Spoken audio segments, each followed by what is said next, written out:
ప్రస్తుతం మనం ఆర్డిటి స్టేడియంలో ఉన్నాము. దిలీప్ ట్రోఫీకి సంబంధించి ఈ రోజు 3వ రౌండ్ చివరి రోజున మ్యాచ్ ముగింపు దశకు వచ్చింది. మనతో పాటు శ్రీకాంత్ రెడ్డి గారు ఉన్నారు.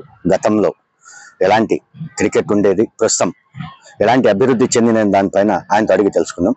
సార్, మీరు సీనియర్ క్రికెట్ ప్లేయర్గా గతంలో ఏదైతే మీరు క్రికెట్ ఆడేటప్పుడు ఉన్న సౌకర్యాలకి ఇప్పుడున్న సౌకర్యాల పైన ఒకసారి మాట్లాడారు. సో డిస్ట్రిక్ట్ లెవెల్ తో స్టార్ట్ చేసుకుంటే అప్పట్లో గ్రాస్ అనేది మన దగ్గర ఉండేది కదా. మొత్తం డిస్ట్రిక్ట్ లో అంతా చూసిన కదా, 2-3 మెయిన్ గ్రౌండ్స్ ఉండేవి అప్పుడు. Sanjeev Reddy stadium, arts college ground, ఈ మన జేఎన్టీయూది. ఎక్కడన్నా కానీ గ్రాస్ అనేది చాలా కష్టం ఉండేది. అప్పట్లో రంజీ ట్రోఫీ కూడా ఇక్కడ హైదరాబాద్ అనంతపూర్లో జరిగింది. అక్కడ కృష్ణమోహన్ ఆడారు. నేను అండర్-17 డిస్ట్రిక్ట్ జోన్స్, అండర్-19, దాని తర్వాత యూనివర్సిటీకి, కృష్ణదేవరాయ యూనివర్సిటీకి నేను 5 times ఆడాను. విజయ్ ట్రోఫీ ఆడాను, సౌత్ ఇండియా రిప్రజెంట్ చేసిన. ఓన్లీ విజయ్ ట్రోఫీ ఆడినప్పుడు, ఫస్ట్ క్లాస్ క్రికెట్ ఆడినప్పుడు మాత్రమే నేను గ్రాస్ లో ఆడగలిగాను. అంటే ఆ టైంలో అట్లుండింది. సో డిస్ట్రిక్ట్స్ లో, టౌన్స్ లో చూస్తే ఇక్కడ కూడా టర్ఫ్ క్రికెటే లేదు. ఫస్ట్ టర్ఫ్ క్రికెట్ నేను చూస్తుంది మన డిస్ట్రిక్ట్స్ లో కర్నూలు. దాని తర్వాత వైజాగ్ లో అక్కడంతా కూడా వెళ్ళి ఆడాను. ఇప్పుడు చూస్తే ప్రతి ఒక్క సిటీలో, హైదరాబాద్ లో మొత్తం అంతా కలిపి 2 టర్ఫ్ క్రికెట్లు ఉండేవి. లాల్బహదూర్ స్టేడియం ఒకటి, జింకానా. ఇప్పుడు చూస్తే అట్లీస్ట్ ఒక 300 నుంచి 400 వరకు టర్ఫ్ క్రికెట్స్ హైదరాబాద్ లో. అంటే సౌకర్యాలు అట్లా పెరిగాయి, విచ్ ఇస్ వెరీ గుడ్. మన దేశంలోనే యాక్చువల్లీ క్రికెట్ అభివృద్ధి చెందింది స్పీడ్ అయిపోయింది. అప్పట్లో డిస్ట్రిక్ట్ అంతా కలిపి, మన టౌన్ అంతా కలిపి, డిస్ట్రిక్ట్ అంతా కలిపినా కూడా ఒక 30 నుంచి 40 మంది క్రికెటర్స్ ఆ ఏజ్ గ్రూప్ లో ఉండేవాళ్ళు మాక్సిమం. ఈ రోజు చూస్తే మన డిస్ట్రిక్ట్ లో ఒక్కొక్క ఏజ్ గ్రూప్ లో 500-500 మంది ఆడుతున్నారు. చిన్న ఏజ్ గ్రూప్ వచ్చేసరికి ఫిల్టర్ అవుతారు అనుకోండి. అంటే ఆ క్రికెట్ కు వచ్చే క్రేజ్ కానీ, ఆ క్రికెట్ వలన చాలా మందికి జాబ్స్ కానీ, ఉపాధి కానీ ఇవన్నీ రావడం వల్ల పేరెంట్స్ ఎంకరేజ్ చేస్తున్నారు. పిల్లలకు క్రేజ్ వచ్చింది. ఇప్పుడు టీవీలు ఇవన్నీ వచ్చిన తర్వాత చాలా మంది ముందుకు ఆడుతున్నారు. ఈ రోజు అనంతపూర్ లో ఇంత పెద్ద టోర్నమెంట్ జరగడము, ఇది నాకు తెలిసి సెకండ్ బిగ్గెస్ట్ ఈవెంట్. రంజీ ట్రోఫీలు చాలా జరిగాయి, అది కూడా పెద్ద ఈవెంటే. మనది ఫస్ట్ లో ఒకసారి ఇరానీ ట్రోఫీ జరిగింది, నేను ఇంకా పుట్టలేదు అప్పుడు 62లో Bombay versus rest of India. అప్పుడు అది కూడా పెట్టింది కదా, చాలా మంది పెద్ద పెద్ద ప్లేయర్లు వచ్చారు. మేము వినేవాళ్ళం అనమాట. అంతవరకు వచ్చారు. సంజీవ్ రెడ్డి గారు స్టేడియం ఓపెన్ చేశాక తర్వాత మనకు ఇప్పుడు.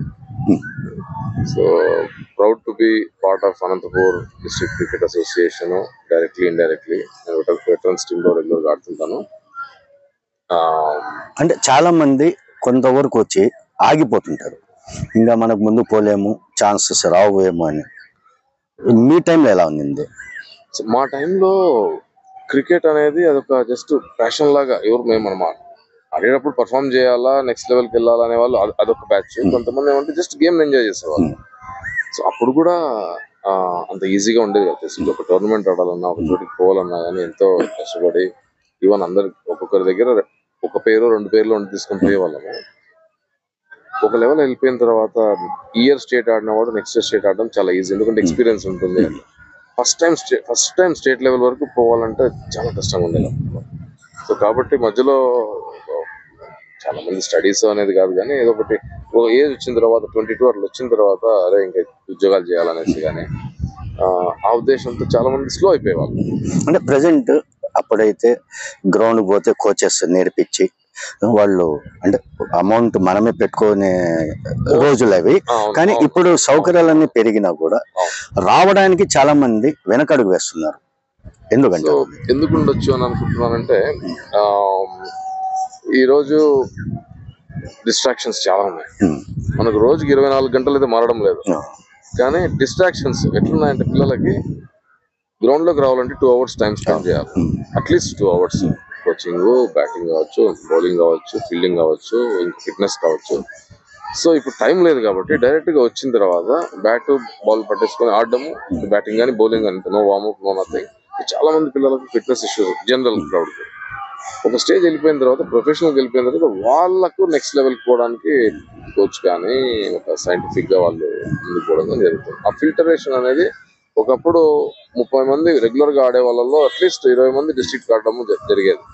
ఇప్పుడు 500 మంది ఆడితే ఒక 30 మంది ఆడుతున్నారు. అంటే ఆ ఫిల్టరింగ్ అంత ఇదైంది అనమాట. సో అది ఎందుకంటే కొన్ని క్యాజువల్నెస్ ఉండడం కానీ, టైం లేకపోవడము, మొబైల్ కావచ్చు, ఇప్పుడు సాయంత్రం బయట తినడం కావచ్చు, ఫ్రెండ్స్ కావచ్చు, ఏమన్నా కావచ్చు. సో ఈ డిస్ట్రాక్షన్స్ చాలా అయిపోయాయి. అది అంటే ఇప్పుడు నేను చాలా మందిలో చూసా, గ్రౌండ్ కి వాళ్ళు వెళ్తున్నారు అంటే ఇప్పుడు కూడా ఏమంటే ఏందో వాడు ఎప్పుడు గ్రౌండ్ లో ఉంటాడు, అది ఉంటాడు అనే భావన ఆటోమేటిక్ గా సమాజం క్రియేట్ చేస్తుంది. అప్పట్లో ఆ భావన లేదు, ఇప్పుడు ఆ భావన కూడా క్రియేట్ అయిపోతుంది. ఏదో చదువుకోరా, డాక్టర్, ఇంజనీర్ కావాలి అనేది. అప్పుడు మీ టైంలో ఎలా ఉండేది సపోర్ట్? మా టైంలో అసలు నాకు ఇంట్లో వాళ్ళు ఎప్పుడన్నా అరే గ్రౌండ్కి ఎందుకు పోతున్నావు అనేసి ఒక్క రోజు కూడా అడిగినట్లు కూడా గుర్తులేదు నాకు. నేను ఒక్కడనే కూడా నాకు గుర్తు, నేను ఎయిమ్స్ లో ఉండేవాళ్ళు 11 కిలోమీటర్స్ దూరంలో ఉండేవాడిని. ఆర్ట్స్ కాలేజ్లో ఫుట్బాల్ ప్రాక్టీస్, నేను ఫుట్బాల్ కూడా ఆడాను, స్టేట్ యూనివర్సిటీ కార్స్ వాళ్ళు ఆడాను. అక్కడ 11 కిలోమీటర్లు పొద్దున్నే జాగింగ్ చేసుకుని నేను మా అన్న సమ్మర్ లో ఆడి మళ్ళీ బస్ ఎక్కి రిటర్న్ పోయేవాళ్ళు. ఈ రోజు అట్లా జరుగుతుందా లేదో నాకు తెలియదు. పొద్దున్న ఎక్కడ పోతున్నారు వీళ్ళు పిల్లలు లేసి ఇంట్లో ఎప్పుడు అడిగినట్లు కూడా ఉంటుంది. ఈ రోజు అయితే నేను కూడా ఒక పేరెంట్, పిల్లలకి కొంచెము స్టడీస్ మీద కొంచెం అట్లా శ్రద్ధ లేకపోతే చెప్తున్నాం. ఎందుకంటే ట్రెండ్ అట్లా ఉన్నట్లుంది మరి చుట్టుపక్కల వాళ్ళందరూ అట్లా. ప్లస్ ఇంకోటి పిల్లలు కూడా వాళ్ళకే వాళ్ళ ఇంట్రెస్ట్ తీసుకొని పోయి ఆడుతున్నారా అనేది ఈ రోజు చాలా మందికి లేదు.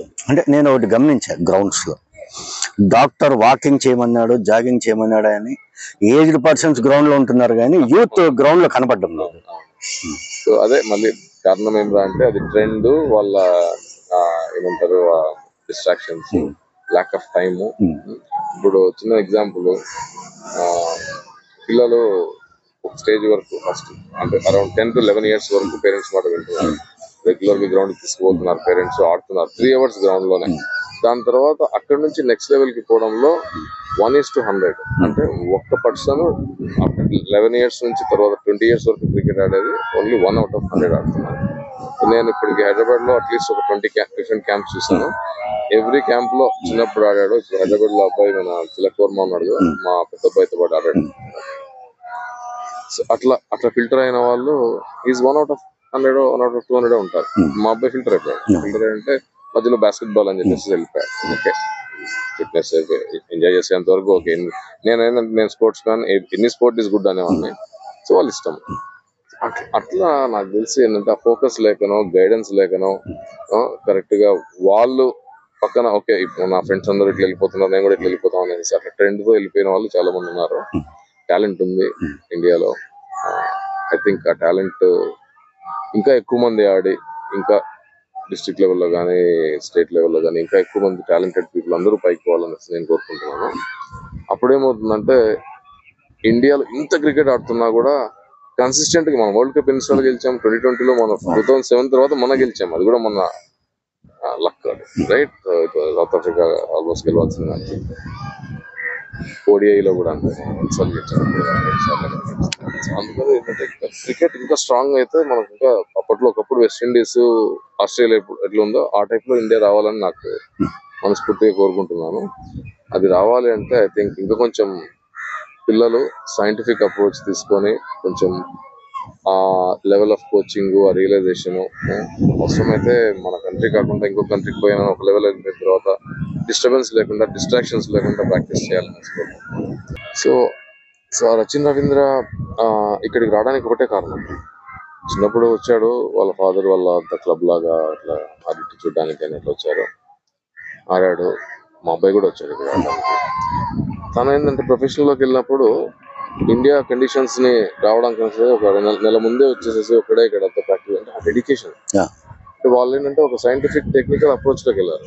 సో మనం చేస్తున్నాము, కష్టపడుతున్నాము, ఇండియాలోనే ఎక్కువ ఆడుతున్నాము. కొంతమంది వెళ్తున్నారు ఇంగ్లాండ్ వెళ్ళి కౌంటీ, ఒకప్పుడు చాలా మంది ఆడేవాళ్ళు. సో ఐ థింక్ అట్లా ఆ డిఫరెంట్ అప్రోచ్ తీసుకొని ఇండియా క్రికెట్ ఇంకా స్ట్రాంగ్ అవ్వాలనేసి నాకు మనస్ఫూర్తిగా కోరుతున్నాను. అండ్ డెఫినెట్లీ ఐ థింక్ చూస్తుంటే ఆ జనరేషన్ కూడా వస్తుందని అనిపిస్తుంది. అంటే ఇప్పుడు చాలా చోట్ల ఏమంటే క్రికెట్ అనేది ఒక టైం తో కూడిన కన్జ్యూమ్ చేసేస్తుంది.